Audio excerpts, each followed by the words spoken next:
do have some breaking news right now because moments ago, the U.S. State Department is accusing China of a massive illegal spying operation and ordering Beijing to close this consulate that you see in Houston. China now threatening to retaliate.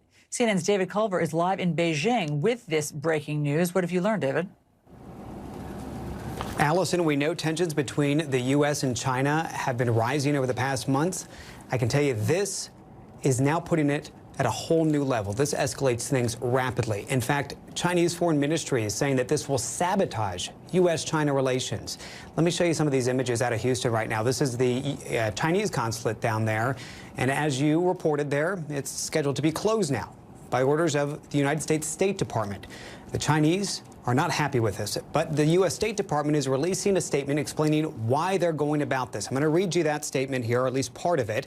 They say the People's Republic of China has engaged for years in massive illegal spying and influence operations throughout the United States against U.S. government officials and American citizens. These activities have increased markedly in scale and scope over the past few years. Now, they go on to accuse China of interfering in domestic U.S. politics as well.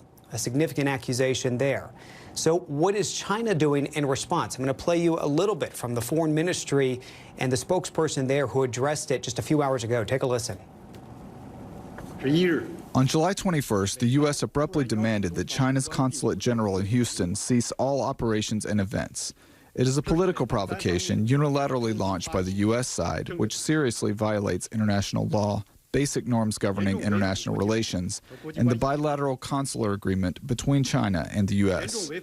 China strongly condemns such an outrageous and unjustified move, which will sabotage China-U.S. relations. All right, John, we have seen in recent months this back and forth between the U.S. and China, and the U.S. issuing sanctions against Chinese officials and in dealings with stripping Hong Kong, for example, of its special trade status because of the national security law that was imposed there, with Xinjiang in the far western region and alleged human rights abuses going on there, rising tensions in the South China Sea. All of these, though, may not even rise to the level of this most recent move. Because the Chinese, while they've responded with similar sanctions, they've usually just had rhetoric going against the U.S. This may now result in significant action on their part. Already in state media, we're seeing calls for China to respond by doing something similar, like closing a U.S. consulate. There are 5 U.S. consulates here in the mainland, 1 in Hong Kong.